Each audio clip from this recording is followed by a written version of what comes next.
All right. Did you want to say anything first, or should I just go for it? Okay. Okay. Sounds good. Apologies for a slight technological delay. We moved class over here from the worship center and knew, I think Jordan and I knew, that nobody would set up this room in time, and we both got here and scrambled. So we found the remote, we got everything working, and at least on the technology side, we should get to go. But you guys come in and have a seat. We have two special guests this morning, one who's always here. I'm not a guest. Kipp, Yeah. and Kipp, as you know, is one of our teachers in the adult education ministry, PhD Old Testament, teaches at Baylor, and it's his birthday. Oh. That's from I was Caitlin. going He to did not escape want that one. Caitlin comes over, hey, you need something. I'm like, uh-oh. It's his birthday. I'm like, oh, we're saying that. Okay. So happy birthday to Kipp. Well, thank you. We're glad you were born. Well, thank you. Lord is gracious. And more importantly, Professor Dennis Tucker from Truett Theological Seminary, Professor of Old Testament. Dennis is an old friend. We had kids at Live Oak together, and and I pester him with conversation whenever we find each other out and about at Baylor and beyond. So glad you're here today. It's good to be here. I do want to mention, you have it. Dennis has recently published this commentary of Malachi in the Zondervan Exegetical Series, a product of several years of good work. It felt like several years. And he is just now working on finishing a commentary on Job. Hopefully, that is the plan by November. Yes. That's what the contract says. That's what the contract says. That's exactly right. Yeah.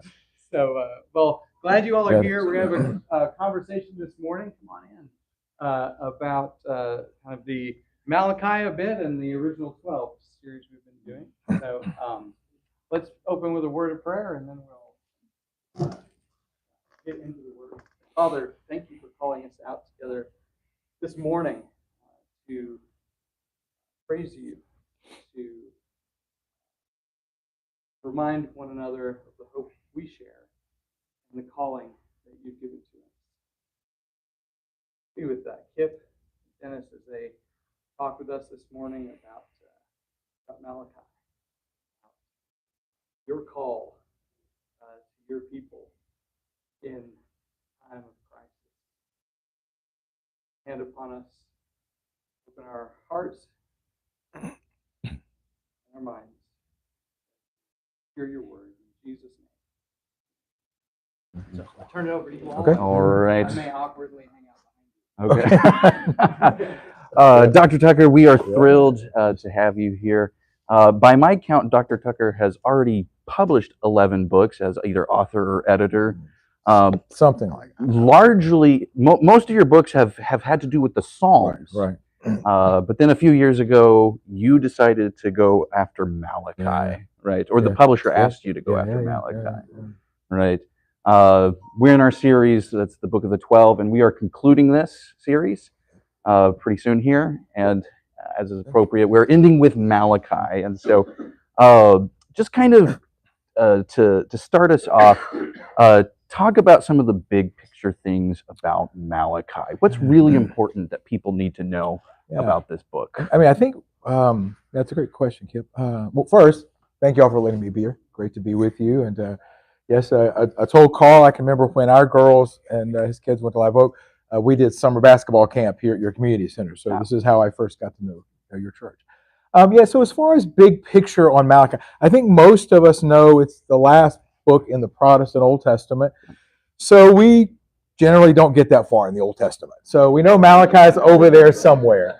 So when you take a contract to write a book about a book that no one really reads, you're taking a risk. But the more I've studied it, what I've discovered is it's really answering a question. It's really a crisis that they're having. We'll talk maybe about a couple of the sections that we have in the book in a little bit, but it's really asking a crisis of faith. It's responding to a crisis of faith they have. It's in the post-exilic period, as Kipp said. If y'all been kind of tracking through the history of this particular period, you'll know that they come back from exile. They expect everything to be great. They expect to have new David, a new temple, a new monarchy, and they're pretty much for everything by the time they get back. Nothing materializes the way they think, which over time, it raises the question for them, I think. Has God abandoned us? Is God still faithful? Does God still hold to the promises he's made to us? In the whole book of Malachi, they're turning these questions over in their minds. Is this God still a God worth serving? Is this a God who's still faithful? And so I actually, the more I've studied Malachi, the more I think it is a 21st century book for us, in the sense that most of us, at some point, whether it's today or last week or last year, some of us have these questions when things don't materialize the way we think they will. So a couple of the key themes, I would say, beyond that general kind of existential idea. One is it's calling for right worship, the way we order our lives, right worship. And it's calling for a deep trust in God, which may seem obvious, but we'll talk a little bit more about what that might mean. And then there is sort of at the end, I don't know if we'll get to it, Elijah and Moses there at the end. We might get to the New Testament as well. Right, yeah. So there are several quotes from Malachi in the New Testament, which is what typically Christians, particularly of our association, tend to know about Malachi, are those quotations. And some of these have been taken to be really harsh, right? The famous kind of opening of Malachi is, Jacob have I loved, Esau have I hated. Can you talk to us about that? Yeah. So, if you're interested, it's chapter 1, verses 2 through 5. If you have your Bibles, if you want to look. I know some of your classes have already gone through part of Malachi, so I will work not to be redundant, but just to remind you, this is that phrase where, in Malachi, it's kind of set up each of these little speeches. We call them disputations, where someone says something, God says something, people respond, and then God gives a little speech back to say, "Oh, you've misunderstood what I've said." And so, "I have loved you," says the Lord, verse 2, "but you say, how have you loved us? Is not," and this is God now speaking, "is not Esau Jacob's brother, says the Lord. Yet I've loved Jacob, but I've hated Esau." And we'll say a little bit more, but that's kind of the verse I think you're thinking of. And maybe if I could kind of set the table for us, Carl, if I could get you to flip, I just want to mention a couple of things about the setting of the book, because this is why they're asking the question. So I'm going to get my head out of your way there, but this is basically southern Israel, right? So you can see the Dead Sea kind of running there to the right. That purple is what we call in the time of the Persian period, Yehud. Judah, Yehud, they just kind of changed some pronunciation in Aramaic. And you can see Jerusalem there basically in the middle. You'll notice that there are a lot of other countries, Edom around it, and several others. We don't really have the large country like under David and Solomon. You wouldn't have the whole unified kingdom. And when I grew up, I always thought, when I read the Old Testament, that basically I'm reading about this large, massive, country, Israel, or so forth. And what's helpful for us to remember, Carl, let me hit you to the next slide. If you can see where all the bluish purple is, that's the Persian Empire in which they're living. Okay, so it's 6 million square miles of rule by the Persians. This little line, that's Jerusalem. So there are 28,000 people living at Jerusalem at this time period. In an empire of 6 million square miles, as you see, that would go all the way, it comes from one side of the Mediterranean all the way to India.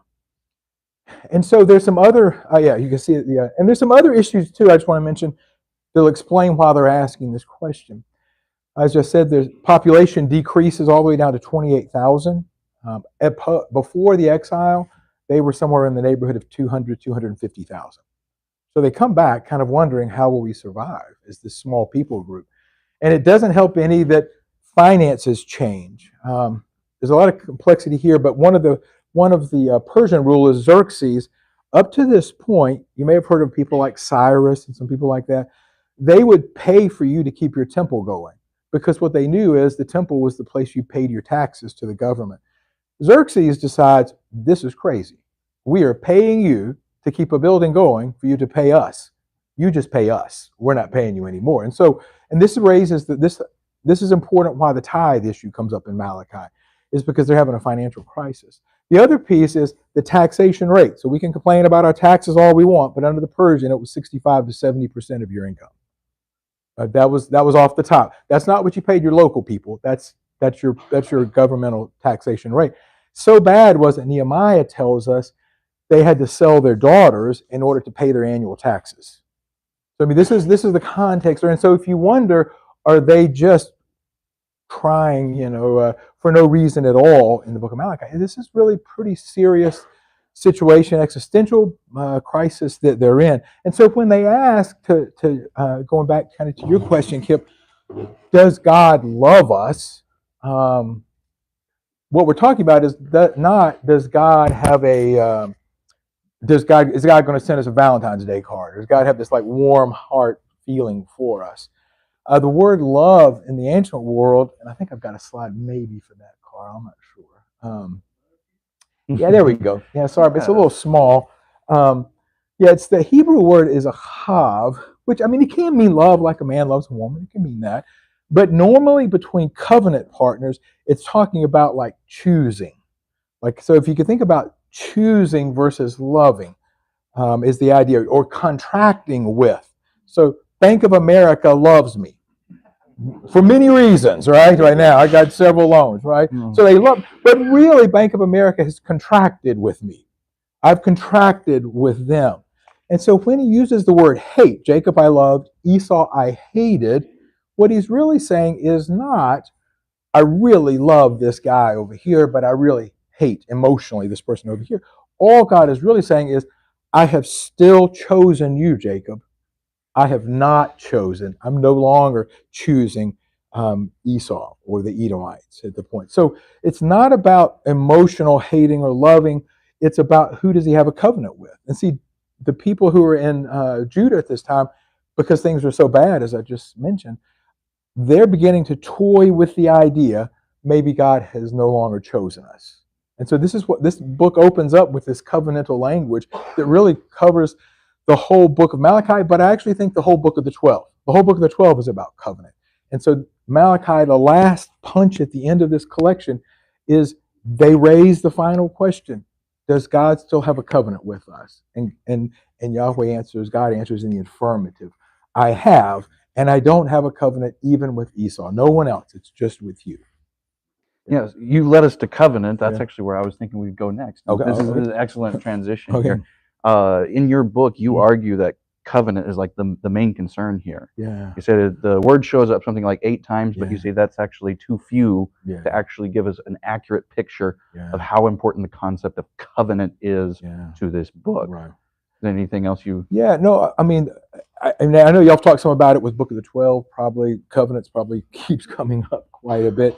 And what you learn, and one of the things I have to, when I teach my students at the seminary, is you always have to look for metaphors for covenant, because they don't always use the language of covenant. They do some here in Malachi. But for example, in chapter 1, verse 6, he talks about being a Lord. If I am a master, where's the honor that's due me? It's the master-servant kind of relationship, father-son kind of relationship. Those are all covenant images that we have to pick up on. And so as you read through, you'll recognize that there's covenant all throughout, even if it doesn't get mentioned. And he's drawing it from the book of Deuteronomy. I mean, this is kind of if you hear some language that sounds like you heard somewhere else, I always say in my classes, if you think you're hearing something from another part of the Old Testament, you probably are when you're reading the prophets. I mean, they're that steeped in the tradition that when they speak, it just oozes out of their mouth. This is part of the vocabulary. So he's clearly borrowing from Deuteronomy, which is really the quintessential book on the covenant in the Old Testament. Yeah, lots of Deuteronomistic language, as we refer to it throughout the prophets. So we often talk about marriage as a covenant, and marriage is a big part of, especially the middle part of Malachi. There's some issue going on here. Could you speak to this? Because this is another part that people might be familiar with Malachi. And it's possible that we've misused some of these texts that talk about divorce and the marriage covenant in Malachi. Kipp's talking about chapter 2, verse 10 and following. I suspect probably the two sections you know most about or most familiar with out of Malachi is going to be this section and the tithing section, probably the two most familiar. Then maybe the Elijah at the end piece is the other piece that you know the most about. If we have time, let me just read those verses just to put us on the same page. I'm hoping you do your translation. Oh, I really liked your translation that you provide. Here, I'll just hand you this. Okay. All right.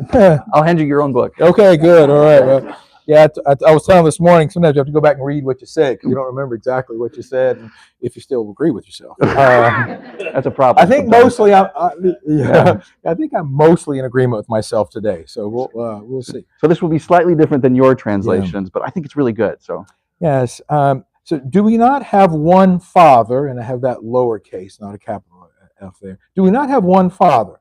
Did not one God create us? Why then does each of us act faithlessly against his brother, thereby profaning the covenant of our ancestors? Judah acted faithlessly. That is, an abomination has been committed in Israel and in Jerusalem because Judah has profaned the holy people of Yahweh, whom he loves, and they have married the daughter of a foreign god. May Yahweh cut off from the man who does it offspring from the tents of Jacob, although he brings an offering to Yahweh Sabaoth. Let me just stop there for a moment, say a couple things, and then we'll talk about the actual divorce section. So when you get to this, some verses 10 through 12, some people think this is kind of idolatry language, that they're talking about marrying idols, or it's using marriage in that sense, kind of like Hosea. If you'll remember, you had these kind of marriage motifs, and it was talking about idolatry. Here, I actually think we're talking about real marriage between the daughters of foreign gods, so foreigners, and the Israelites, those who live in Judah, the little purple country that I showed you there. And I think they're actually marrying other people, not because like one day, Joe Six-Pack meets, Sally so-and-so from another tribe and they fall in love and they run across the plains of Judah and they decide to get married. Most likely, why did you get married? Why did families marry in the ancient world? Yeah, it's alliances, right? Political, social, materialistic fields, these kinds of things.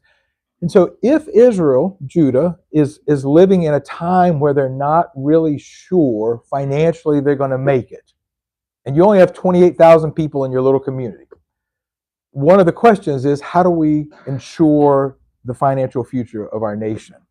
And so rather than fighting your neighbors, you create contracts and alliances. You say to the Ammonites, we're not going to invade you guys because I'm going to let you marry my daughter, and therefore we'll share some fields together, we'll split the difference, and we'll be okay. And so I think that's what's going on here in these first three verses of chapter 2. And really, the problem, this is not a xenophobic issue, by the way. The problem is not that they're marrying the daughters of a foreign god. That's the symptom of the problem. What's the problem, do you think?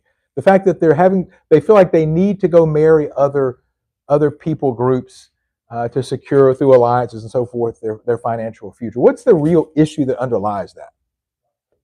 Yeah, it's not trusting, right? And so this whole marriage text, it's really a text about whether they trust God to secure the future for them. That's really the issue here. I mean, it's not that great that they're marrying daughters of foreign gods either. So don't hear me say that that's a good idea. But that we tend to focus on that as though that's the issue. But the real issue is a level of trust in a context where trust seems impossible. And they don't seem to be able to engender that trust. So what do? Is you go make a future for yourself. If you don't believe God can make the future, if you're not even sure God still covenants with you, then you go try to save yourself. So I think that's what he's talking about in verses 10 through 12. And then we go to verse 13. Another thing you do, you cover the altar of Yahweh with tears, weeping and wailing, because he no longer regards the offering or accepts it favorably from you. But you say, why? Well, because Yahweh was a witness between you and the wife of your youth, whom you dealt treacherously with. She is your companion, the wife of your covenant. No one does it and has a remnant of the spirit that is in him. What is it that one is seeking? Or what is that one seeking? Godly offspring. So guard your spirit. Do not act treacherously against the wife of your youth. If a man hates and divorces his wife, says Yahweh, the God of Israel, then he covers his garment in violence, says Yahweh Sabaoth. So guard your spirits.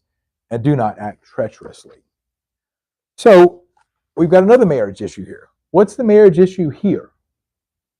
Who's the wife? Well, let me start. Since I have the question on the slide, There we go. yeah, we might as well go with my slide. Yeah. So who's the wife of the youth here? So we've got these wives we're talking about that they're marrying, daughters of foreign gods. But now he's talking about the wife of your youth. Who would that be?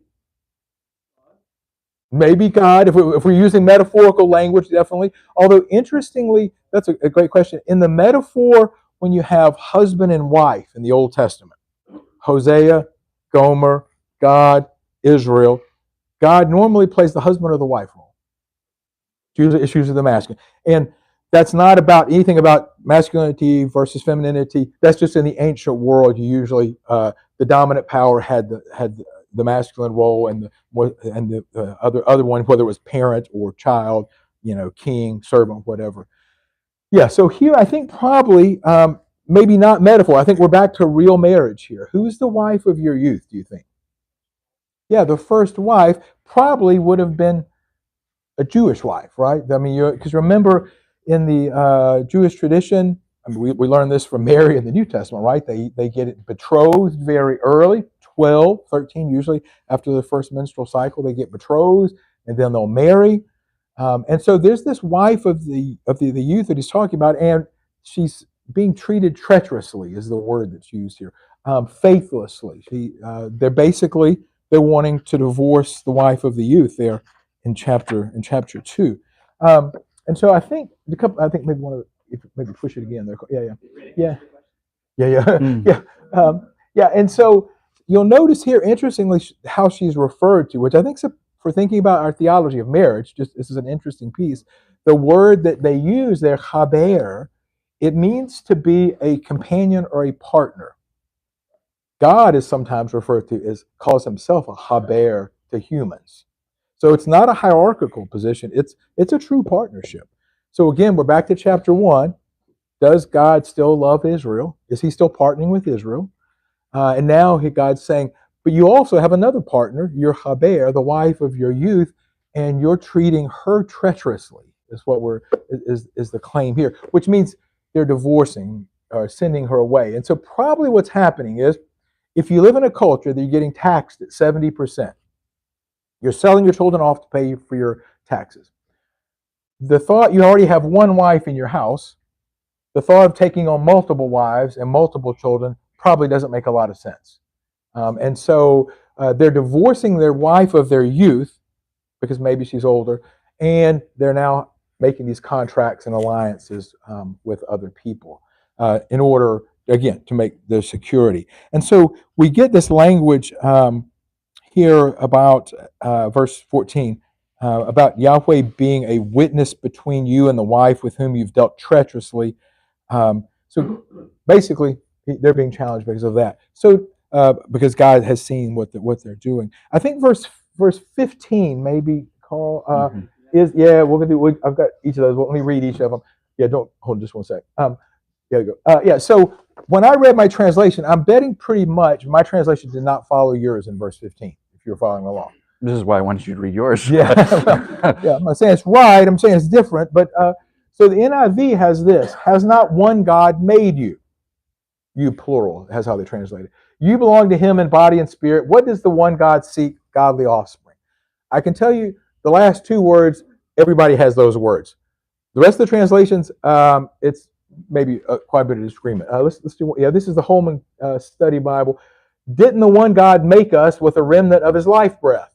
What does the one God seek? Godly offspring. So very different there. Here's the NRSV. Did not one God make her? Both flesh and spirit are his. And what does the one God desire?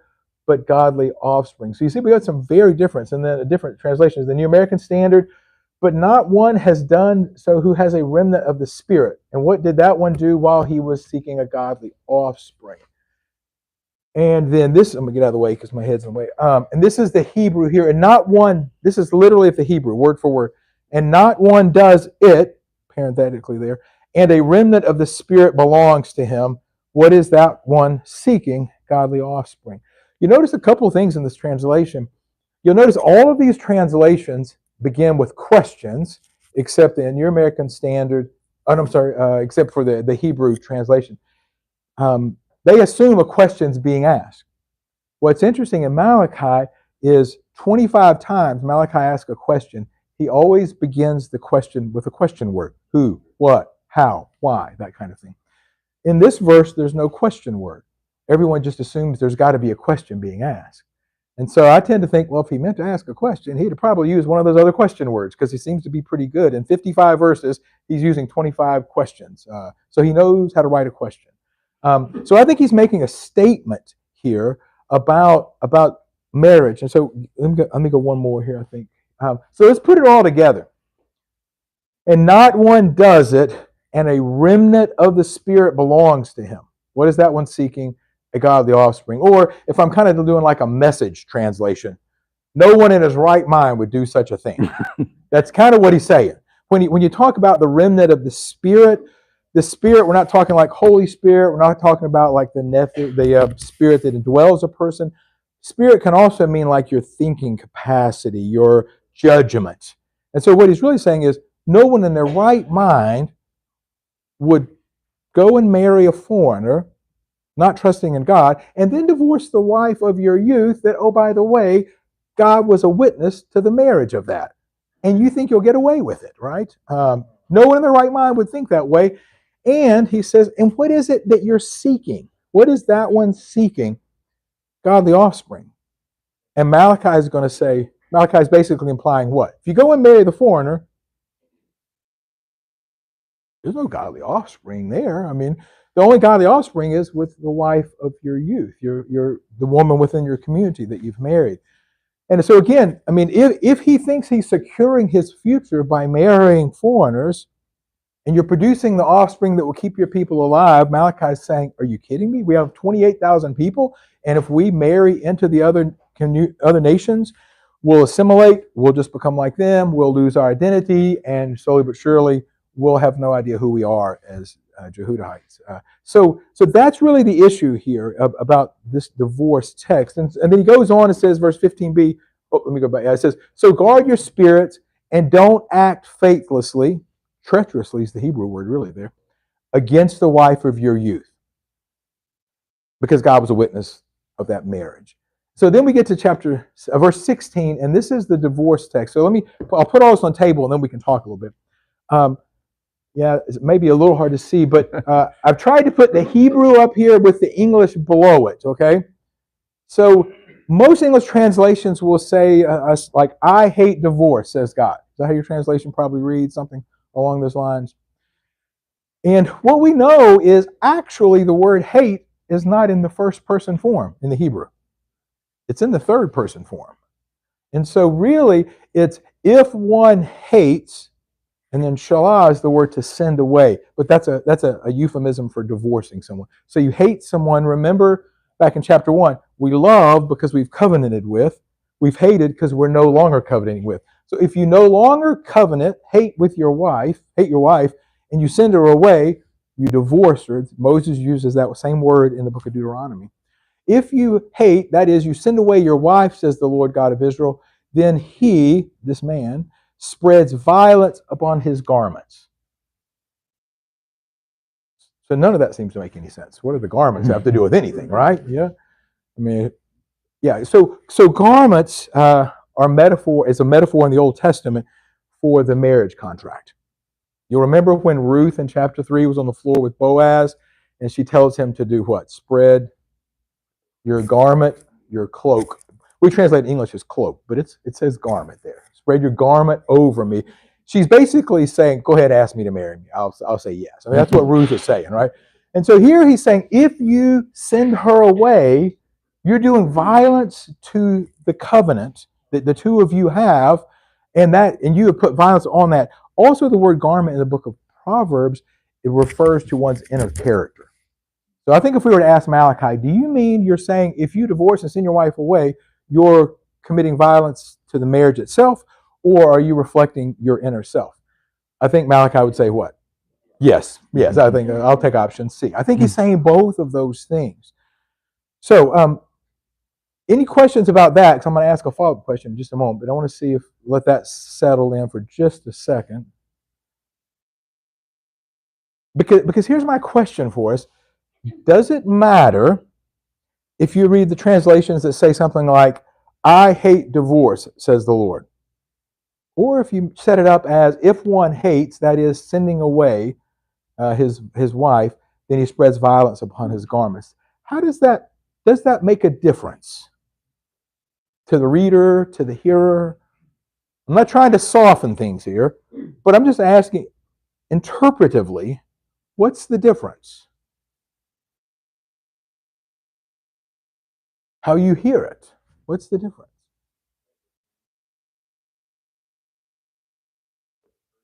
Mm-hmm.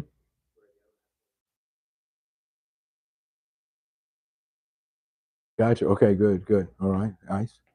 Anybody else? I mean, if someone hears, yes, I will. So I think I add a word or two in there. Make it make sense. Yeah, if a man hates and divorces his wife, so I've kind of added his wife in there just because that's who we're talking about. Says the Lord God of Israel, then he covers his garment in violence, says Yahweh Sabaoth, and guard your spirit and don't act treacherously. What's the difference? Someone in your congregation, someone in your family, what's the difference if they read the translation as I hate divorce, says the Lord, or if they read it as, this is what I call case law. You know, in the Old Testament, in like Exodus, Leviticus, and Numbers, we'll have, and Deuteronomy rather, we'll have stuff like, if an ox gores your neighbor, then here's what happens, right? You know, if you move the borders of your neighbor's field, then here's what happens. This is case law. If a man does this, then this is what he's doing. He's spreading violence.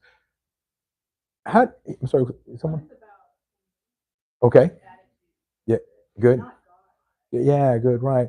Yeah, I mean, I think it shifts the focus, doesn't it? I mean, and I think that's an important. Now, I'm not saying if you read it this way, we're like giving an affirmation of divorce, right? I mean, it's not doing that at all.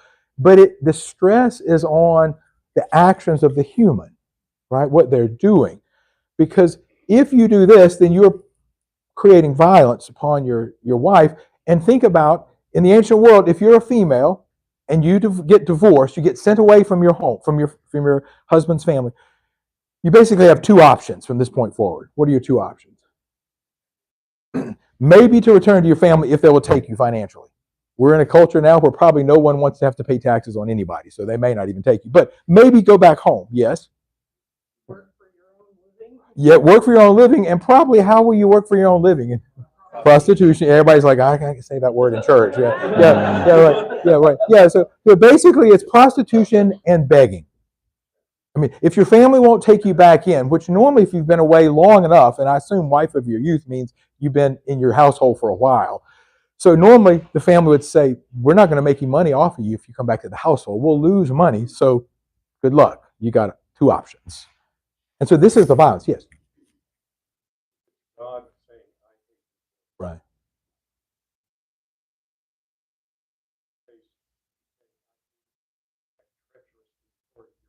Mm-hmm.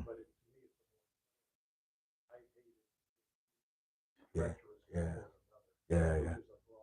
That's good.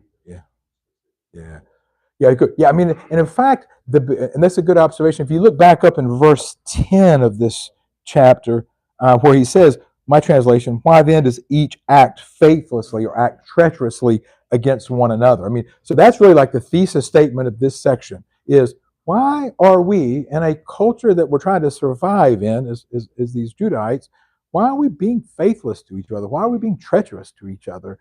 Why are we failing in the covenant that we have? And this becomes apparently the chief example. Yeah, good.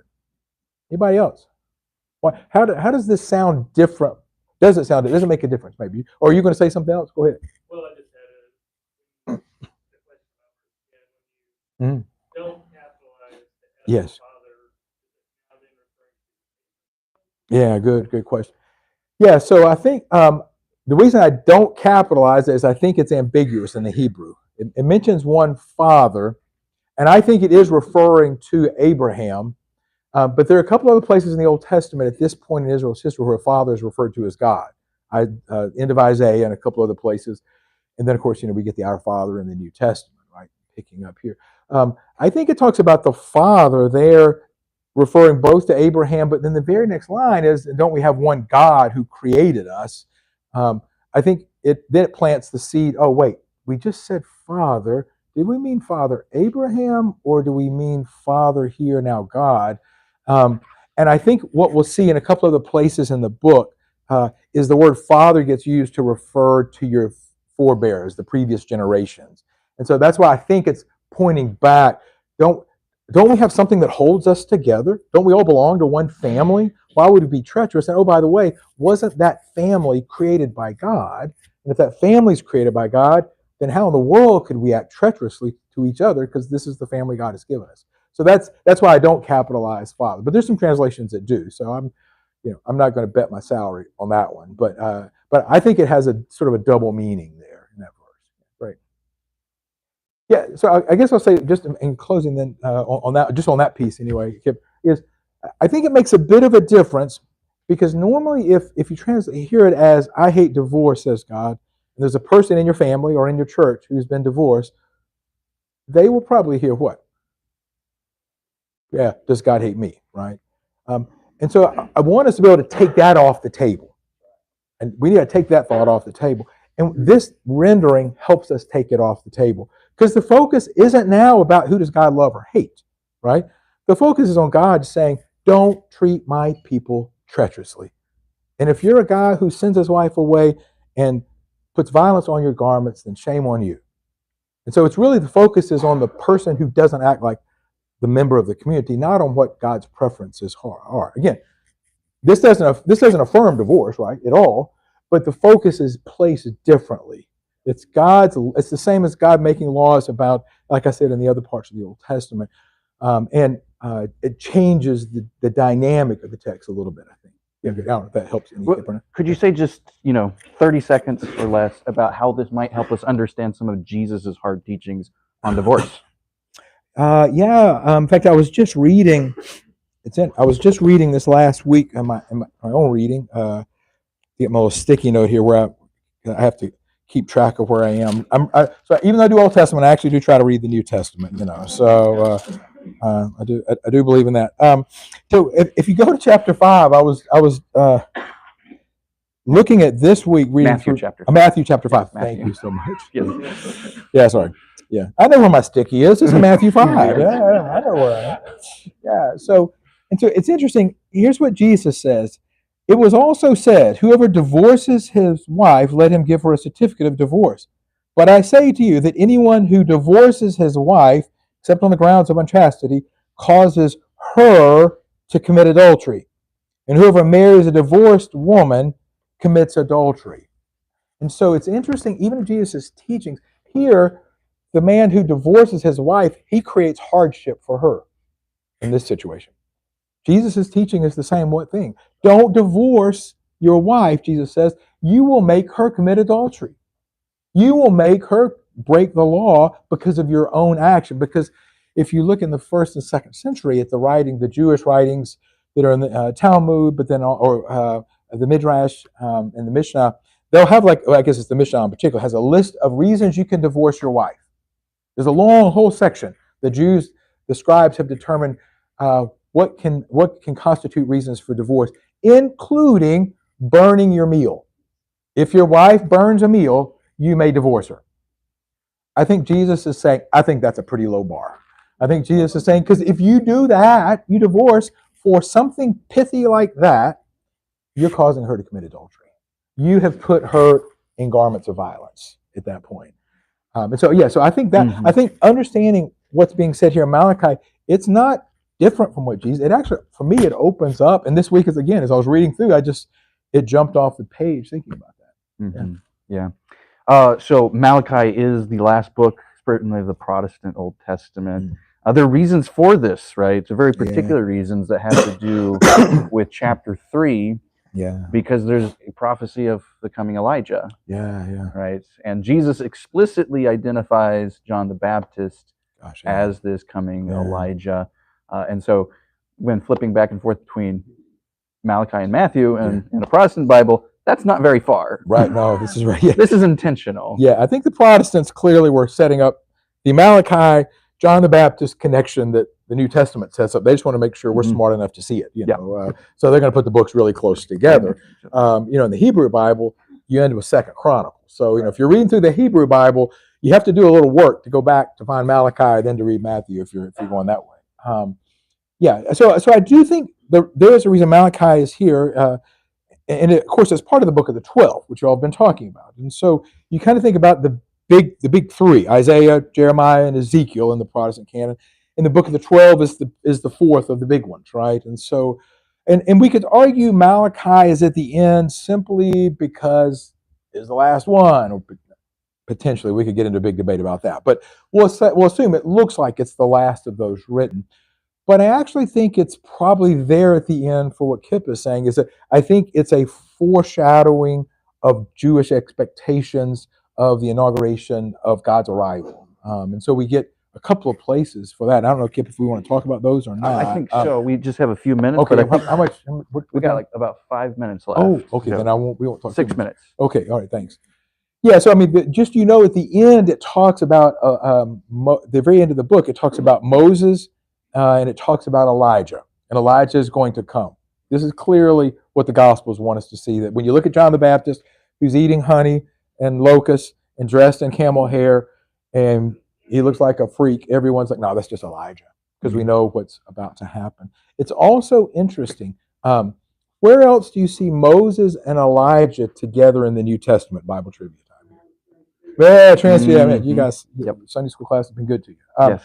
Yes. So on the Mount of Transfiguration, right? What's interesting in the Jewish writing, so it's the Deuteronomy Rabbah is one of their commentaries in the book of Deuteronomy.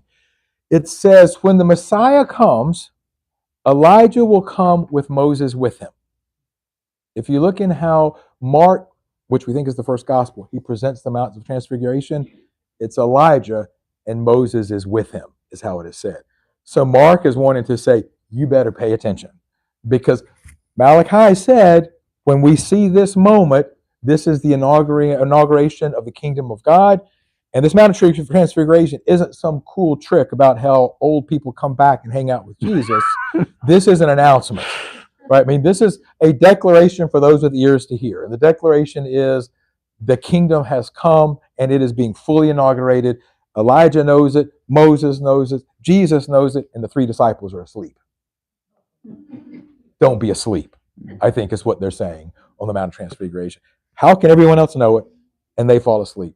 Don't be a disciple that falls asleep about the coming of the kingdom. Yeah. All right. So is Mike Bell here?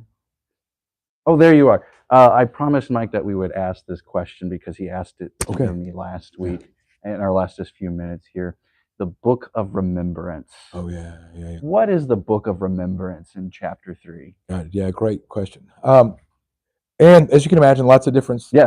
All of our study Bibles will say something different because we don't exactly know. Basically, though, in that last disputation, I'll try to say this quickly. In that last disputation, the question that's being raised is it worth serving God? It says, is it vain to serve God? They've been doing these righteous things, and the assumption they believe is God isn't paying attention. I think the Book of Remembrance is not like the Book of Life, like we see somewhere else in the Old Testament, because it says in the Hebrew there, the Book of Remembrance was written for them, the righteous people. I think it's saying to them, keep doing the right thing. God has not forgotten you. He's writing your name down. And at the right time, he says there right at the end of chapter 3, beginning of 4 in English, he says at the right time, the Son of Righteousness will come in healing and will restore you, trample down the wicked. So I think the Book of Remembrance probably isn't it's probably meant to be more of a metaphor rather than, an actual. It's this idea that there is a ledger. And God doesn't miss our faithfulness, but observes it. And if we remain faithful at the right time, God will make it known. Yeah. I don't know if that's Mike. My stream of scholarship actually tends to read this as the Book of the 12 itself. I was going to say, if Dr. Nagalski was here and Kipp, they would say, no, you're wrong. But so we get it. That's why I said, no one knows exactly. So those who would argue it's the Book of the 12 itself, that's what's being written. You're supposed to kind of remember the 12, that whole collection. Yeah, I tend to, probably it's because I was a pastor for many years. I tend to think of a pastoral approach that the pastoral question they're asking is, does God care that we're still being faithful? And I think Malachi is saying, you bet he does. God does care, and he's keeping track of your name in this book of remembrance. And at the right time, the circumstances of your fate will twist and will change because the kingdom of God will be inaugurated. Yeah. All right, we've got like 90 seconds left. Okay. We were intending to save a little bit of time for questions, but this was rich. This was awesome. So we probably do have time. If you've got one really burning question out there, we probably have time for it. Oh, Farron, are you trying to jump in? Yeah. Yeah, Farron, go for it. No one else was. I've had this question the whole class. Okay. Why doesn't the translators, or why do the translators not say, Jacob I have chosen, Esau I have rejected? Dennis does. I do try to say to my I think for a couple of reasons. One, sometimes translators want to be very literal. So the word achav does mean love, and sonae does mean hate. But it's when you take it in the context of a contract or a covenant that we know the difference. Yeah, I wish some translations would do that. Here's my really snarky response as to why translators don't make these kind of really different changes, is they're afraid their versions won't sell. Mm-hmm. And so I know that really sounds, I know I should be ashamed to say that, but No. I think sometimes they're afraid, like, if we say some stuff that's like really different from all the other translations, they'll all think we're heretics. They won't buy our Bibles. Right. And so I think they keep it, maybe tweak a preposition here or there, maybe, run. We've never done it that way. Yeah, right, exactly. No, that's, precisely. Yeah. So, and again, I think it's a little bit of economics and tradition, but I would rather provide better understanding than worry about economics and those. But I'm not a publisher either, so I think it also is because Romans.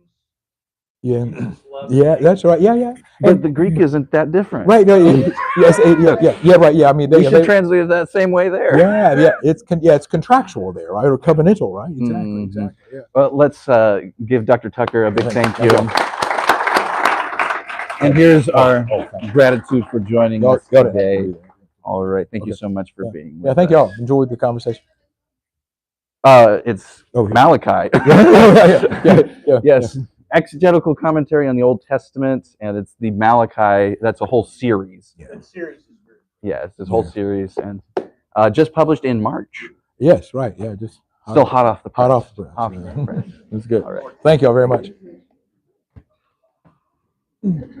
Yeah, great to be with y'all. Larry Williams. Hey, Larry, good to see you. Yeah. Thanks for the invitation to be here. Yeah, may have spent too much time on the voice part, but that's really important. Yeah, I mean, I feel like that's for pastoral and biblical reading. I also think it raises the